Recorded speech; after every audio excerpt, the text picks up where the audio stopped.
Namaste and welcome to this exciting new episode of Sattology Debunking Mythology. Sat means truth, Logos means the study of science, Sattology means the science of truth, study of truth. Opposite of that is mythology. Myth means a fake lie imagination in Sanskrit, is a Sanskrit root word myth. In Sanskrit, there are no spellings, it's a phonetic language. The spelling bee contest is only for the English. That's how impractical the English is sometimes. Anyway, mythology means a science of truth, a study, science of myth, lie, imagination, study of myth, lie, imagination. Today we have a very, very special guest, the editor of Nationalist, and he is regular. Writes columns in many Indian prominent think tanks like Organizer and many other places. And also he has come on the show many times. Without delay, let us welcome Sri Arun Anand ji. So namaste Arun Anand ji. Ji namaste. So the emergency today is the which yearth anniversary of emergency now? Is it 20? See, it's the, you can say, I think it's because it was imposed in 1975. So it is almost 4.5 decades. 4.5 Kind years. of, yeah. And so, what does emergency mean in the Indian parlance? And my connection straight to the point is because most of us know, for those who do not know, what happened in what happens in the emergency. The main question will be what kind of human rights were violated during emergency, which people cannot forget even today. Okay. Emergency in Indian context and in global context also. So it was one of the defining movements in, you can say, this part of the world. And it was one of the defining movements as far as the Indian politics. In fact, I would say the South Asian politics is concerned. And if I come to I'll just explain to because there are a lot of people, a lot of viewers who would probably find it a little difficult to get the Indian context. See, in 1971, when there was an India-Pakistan war, and out of which Bangladesh was created, Bangladesh was created out of Pakistan, an external emergency was imposed. So Indian constitution has the provision that in a situation, if there is war or there is aggression from outside, so you impose external emergency. External emergency gives the government certain powers, but the more impact. So in 1971, the external emergency was imposed. In 1975, the internal emergency was imposed. The internal emergency is another provision in Indian Constitution which says that if there is a threat to the integrity of the country or there is a threat to the country from within the country, then internal emergency can be imposed. It was imposed for the first time. And the interesting background is that it was imposed on the midnight of 25th and 26th June 1975. And the reason to impose this was not that there was a threat from within. What had happened that the Prime Minister, Indira Gandhi, who was leader of the Congress party, so she had contested elections from Rai Bareli, and there was a petition against her that the seat which he has won, and after that she became the prime minister, so she has done certain irregularities in the election process, and that's why her election should be cancelled. So the Allahabad High Court, it gave a decision against Indira Gandhi, and it said that she cannot remain an MP. Now that so Indira Gandhi had two options. One was to immediately resign, honoring the court judgment, and leave the post of prime minister till she could go to the higher court, which is the Supreme Court, and get a clean chit from the Supreme Court. But she chose the second option. Some of her advisors told her that if she will step down, then she will not be able to become prime minister again. And at that time, in the whole country, there was a there was a great kind of, you can say, anti-Indira Gandhi or anti-Congress mode. It there was a massive movement going on by the opposition, and on top of that, this decision came.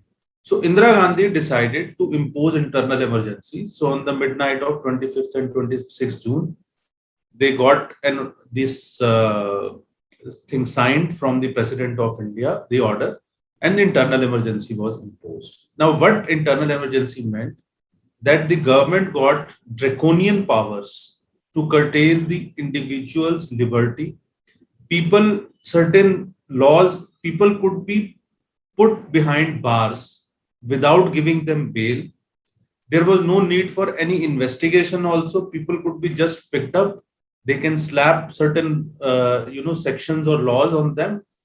So, almost about 2 lakh people, and which comes to, you see, 0.2 million kind of people were put in jail. The whole opposition was thrown in jail.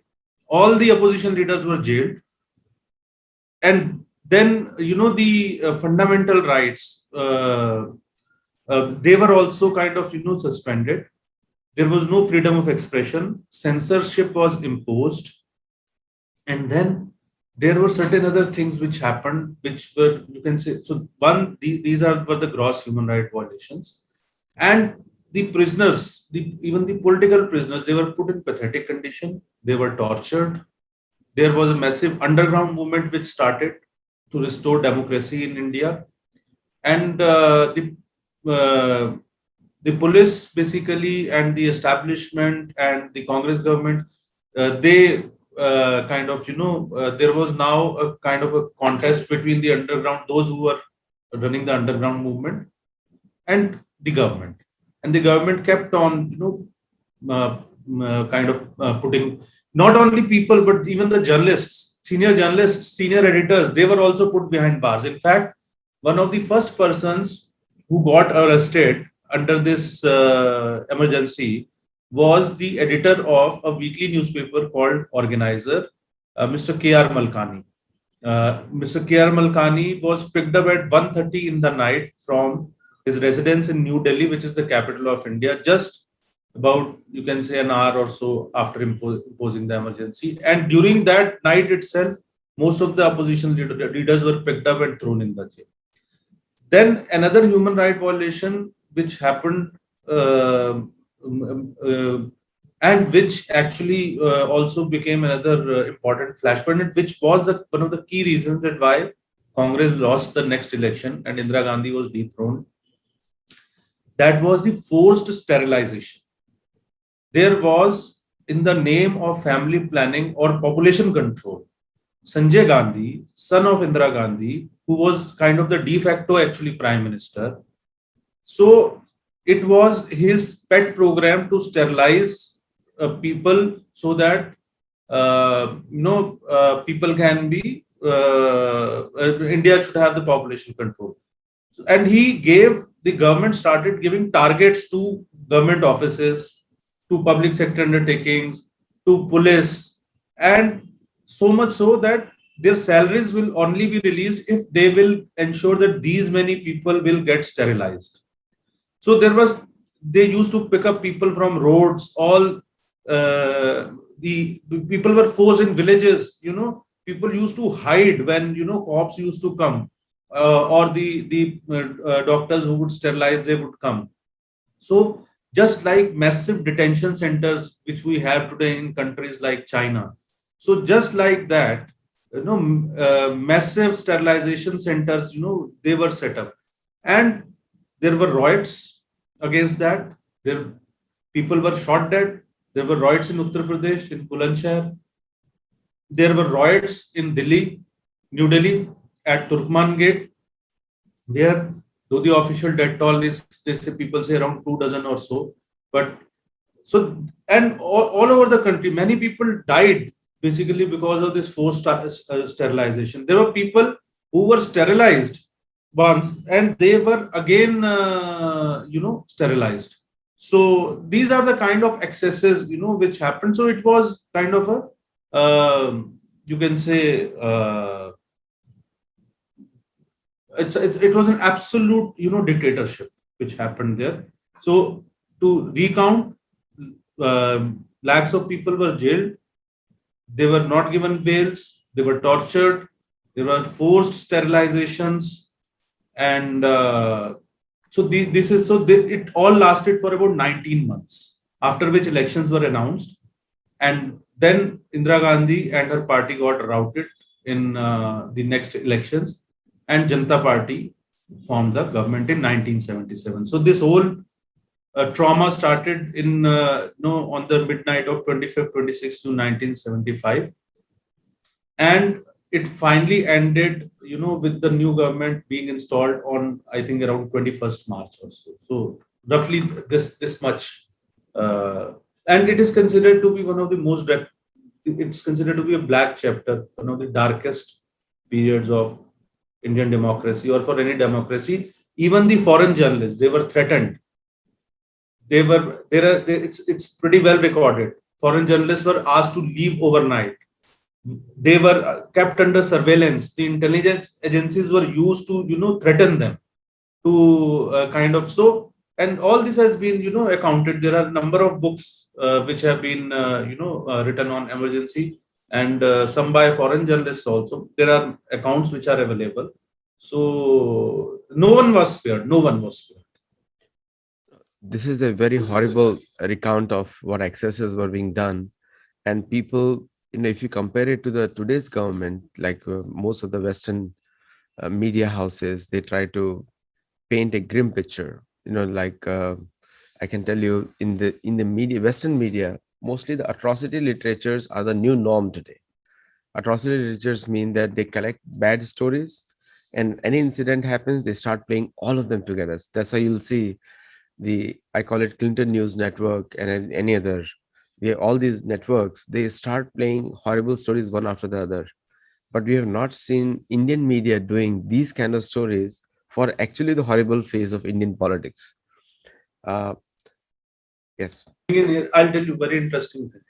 See, I just want to bring in one thing you said about Indian media. Lal Krishna Advani, Mr. L.K. Advani, senior leader of Bharatiya Janata Party, uh, who was also the Deputy Prime Minister of India. He was also jailed, and he has written a very beautiful book. It's also available on Kindle. It's The Prisoner's Scrapbook. And in that, he has mentioned about the Indian media at that time. And I've been part of media, but I have no qualms in saying this. And it is the most famously quoted line when it comes to emergency and the role which media played there. That when journalists were asked to bend, they were ready to crawl, except Indian Express and the Statesman. Then there was no other paper which was this thing. In fact, in papers like Times of India, which is the leading paper and which talks about, and the in one single edition, there used to be average 7 to 8 stories on, appreciating the work of Sanjay Gandhi, the de facto prime minister, who was driving, this whole draconian agenda to a large extent. Similarly, Hindustan, not a single day went when these three major papers, who today project themselves as, very liberal papers and very, protectors of liberal values and democracy, the Hindu, the Hindustan Times, and the Times of India. There was not even a single day when they, did not go gaga about the government, and they did not protest emergency at all. And what I'm saying, I can authenticate it for for our viewers. There is another very interesting book called The Sanjay Story. It's has been written by Mr. Vinod Mehta, one of the leading journalists, who is no more. He was editor of Outlook and editor of Pioneer also. So he wrote that book in 1978, immediately after the emergency was lifted, and Mr. Sanjay Gandhi was alive at that time. Sanjay Gandhi passed away in 1980. After 1980, around I think 1981, in a plane crash. So 1980 or 1981. So what I mean to say, that the Indian media actually, it was pathetic. Largely, it was the underground media and smaller papers which actually ran this whole campaign. These larger, the big ones. So they were just ready to, as Mr. Advani has said, they were ready to crawl when asked to bet. So this is the painful truth about the Indian media at that time, and that's why you don't see, because these are the major papers now, English newspapers. So that's why you don't see, because they cannot look at themselves. It's like looking at your face in the mirror. So when they will, if they will bring back these memories, people will ask, what were you doing as a media? Today you are, you get an opportunity and you attacking the present government, led by Mr. Narendra Modi. But what were you doing at that time? And as compared to that time, there is no censorship. There is so much of criticism. There are specific portals which are being run basically, to downgrade the current leadership and the country's leadership, and they do all kind of negative stories. The foreign journalists, they are doing all kind of negative stories against India, but nobody is bothering them. And see what had happened at that time. And ironically, people like from Congress and the left, the CPI supported, the Communist Party of India supported this emergency. So these are the people who are today talking about the importance of freedom of expression, the democratic rights, and blaming Bharatiya Janata Party, the current government, which and the leaders who had actually fought against the emergency. And let me tell you an interesting anecdote. The current Prime Minister of India, Mr. Narendra Modi, he was a full-time worker with an organization called Rashtriya Samsevak Sangh at that time. It was RSS which actually led this agitation to restore democracy from the front. The current Prime Minister, who is often accused of not being liberal enough, of not being respectful to democratic rights enough, he was the one who remained underground for 19 months and ran a very successful campaign in the state of Gujarat, and also coordinated with leaders at, the under the, so he played a major role. And for 19 months he was constantly shifting places. The police was hounding him. Sometimes he would become a sick. Sometimes he would wear saffron robes, and he would project himself as a saint. So this is how he never knew, all these people who were there in the underground movement, they never knew where they are going to get their next meal. And because they had to constantly shift places and there were no resources, there was a complete government clampdown. So what media, Indian media, we are talking about, it is one of the most shameful chapters as far as Indian media is concerned. The we have seen that recently also significant law and order breakdown happened in Bengal and also in Kerala to a large extent, and also now Kashmir not happened since the the Union Territory Declaration, but the statehood declaration might happen again, because I'm hoping that it shouldn't happen. My prayers will be like that. Don't, and even then, the current government did not impose any emergency. This is a very remarkable feat. So they have learned that because they were the victims of the emergency violence, they they saw what went on them. They did not impose it. Whereas today's opposition, which actually imposed the emergency, and they were the aggressor, or they call it a violator, human rights violator, in today's context. So it's a very like the turning of the situation, but still we did not do that. So what? So you already recalled all the painful experiences, but why, when there was a need for emergency, it was still not done? Aditya, I would say, I would say, actually, there are a lot of other constitutional provisions also. One thing is, you're absolutely right that the situation is quite grim in the state of West Bengal. There's a lot of violence which is going on. Women have been, after elections, women have been raped by and there has been people had to leave their homes. In fact, refugee camps had to be set up because the party which won the election, which is Trinamool Congress, so their supporters and the Muslim mobs, so they attacked Hindus. So situation has been quite grim, and the High Court of, and this is not but I think it's not Adityaji's personal view, or it is not my personal view, or this thing.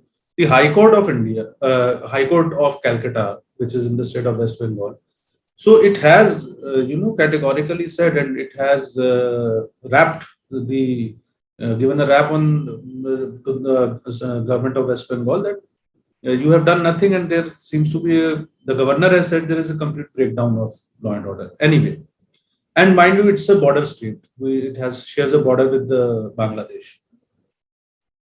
See, the thing is that there are, uh, other means also which the government can use. For example, the imposition of president under Article 356. Then, under Article 355 of the Constitution of India, also the central government has some powers which it wants to use.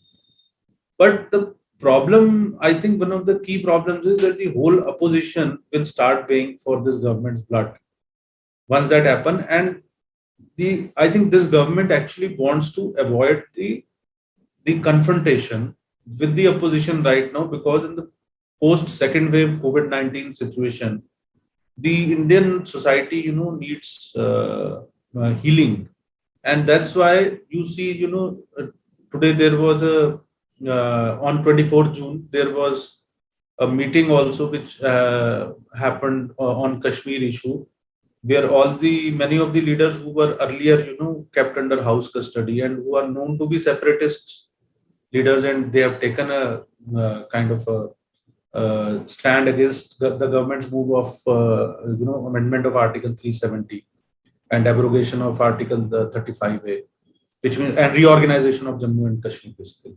All of them have been called also, and many people thought that this government is caving in under the pressure, but that is not the case. My reading is that whether it is Kerala, whether it is West Bengal, whether it is Kashmir, this government wants to right now don't want to take a very hard stance, and it has more of a conciliatory approach. And it's basically because currently, India is facing one of the, or I would say, probably the biggest crisis which it has faced since the Bengal famine of 1942. So I would say that that is the reason. But yes, the government can utilize other measures also. And now, the issue is also that because many, like the West Bengal thing, the case is already in the court. So the matter is sub judice. So in Kerala, the situation has relatively improved, a little bit. There is relatively, right now calm and this thing. But and then in Kashmir, as far as you mentioned, but I don't think that the government is in a mood to give statehood. These are just it's just digressing a little bit from the discussion, because you brought this point. I think it's the opposition.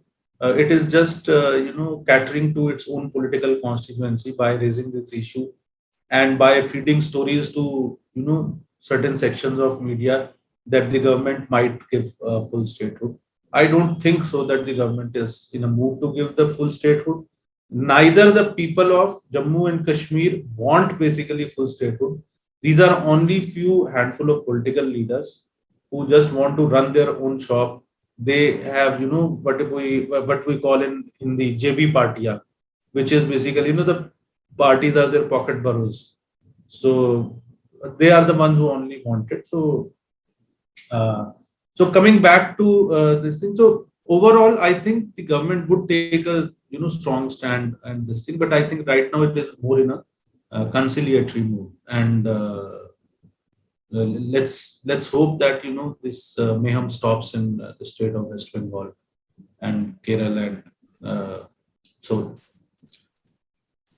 One last point. I know you have to go for another meeting, but one last point here. The are we creating new writers and journalists who are Sattologists or like followers of the truth? Because see, the problem is today people are speaking a lot and doing less on the ground, and people are more active on the media, social media, and where they are more speaking out. This is a good thing, actually. This is a very good thing that people are all speaking out. People are well aware.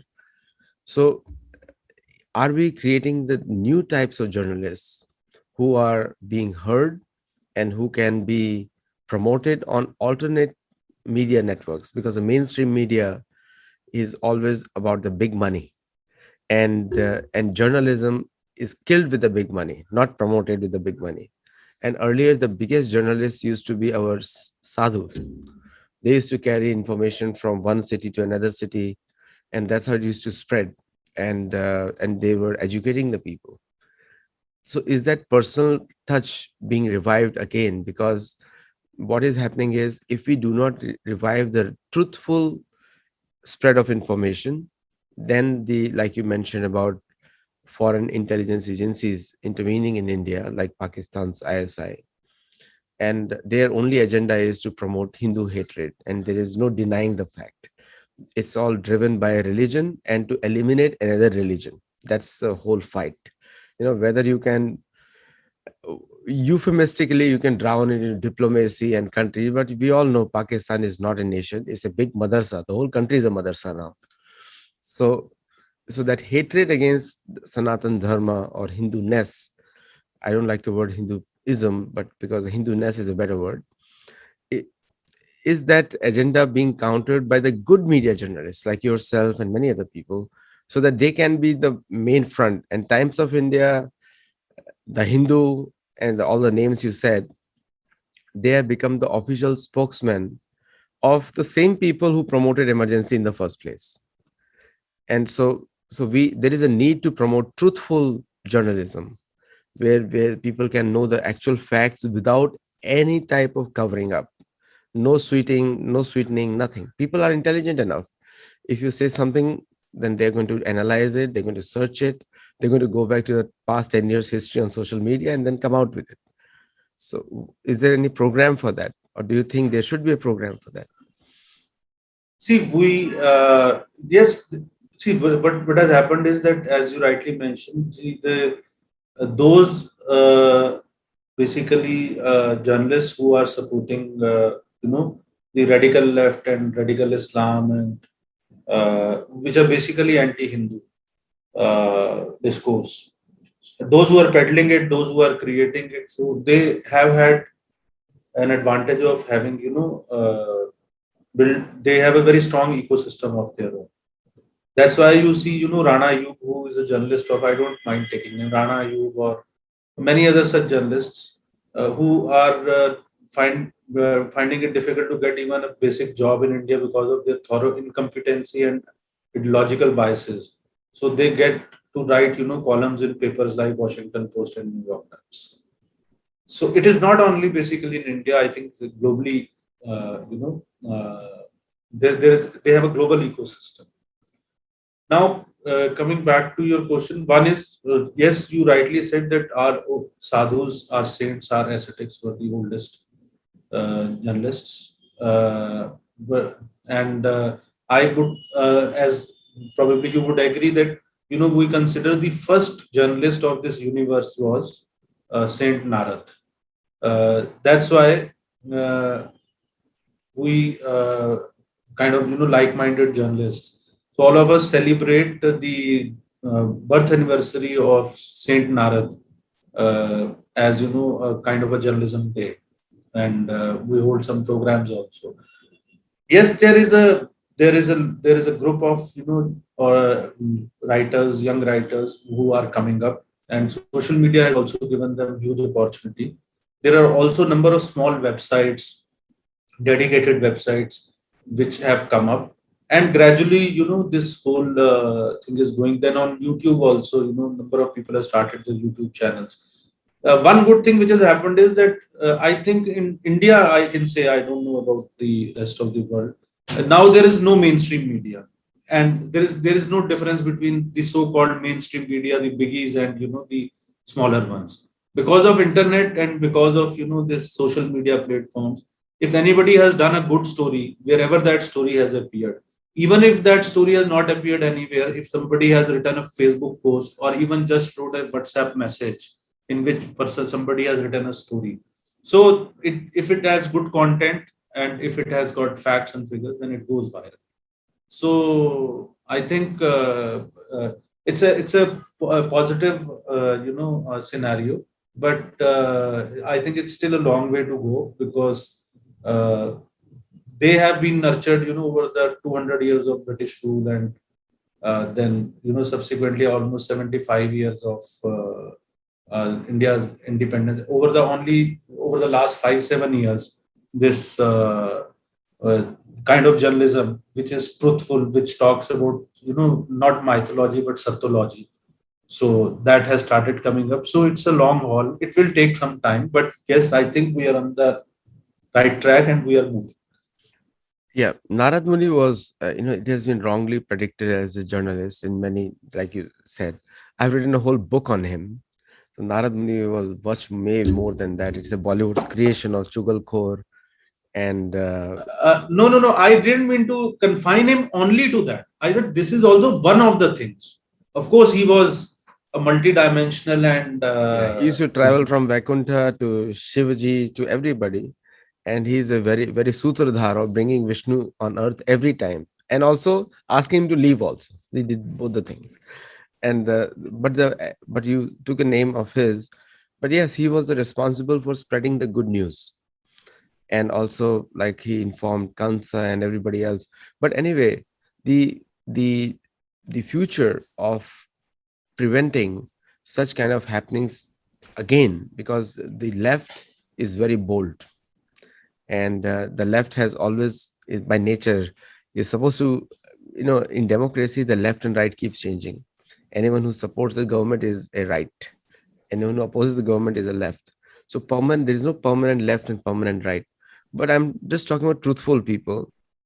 Any country runs on truthful people, and it is essential that to prevent this emergency, we need to promote people who can state the facts without any sugarcoating, and that will increase the confidence of the strengthen the democracy actually. So what is it? I'll give last few words and then wrap up the show. yeah, I just want to say, I think, we need to learn lessons from the past, and we need, journalists and media and people in the public life also who have got some spine and who are not ready to, as to quote it again, who are not ready to, crawl when asked to bend. So this is the kind of thing which we need. And this can only come if, you don't have vested interests and if you have a strong ideological conviction, and if you are truly there in journalism or in public life or in especially in journalism, basically in search of truth, so and not for anything else. So I think this is what is required, and I believe now we have a robust system where hundreds and hundreds of websites are there which have this thing. So it wouldn't be that easy for the any government to bring back, but still we need to be on guard all the time. Yeah, thank you so much, Anandji. And I think your website in the Nationalist Review. Yeah, our website is the nationalistview.com, Nationalist and Review. yeah, and we have a YouTube channel also, which is the nationalistview.com, in which we don't talk about news, we don't talk about views. It's a basically research and reference website which people can use, Yeah. and So, it's a free kind of a thing. There is no, you can use it. You don't need to even give us the credit. our viewers can also check it out and nationalview.com, and also check it out their articles, and to get better informed and stay current. And we'll try to, and also if you like this session, do subscribe and let us know your feedback. Your comments are important because on the basis of that, I plan the next show. So namaste and thank you. Thank you.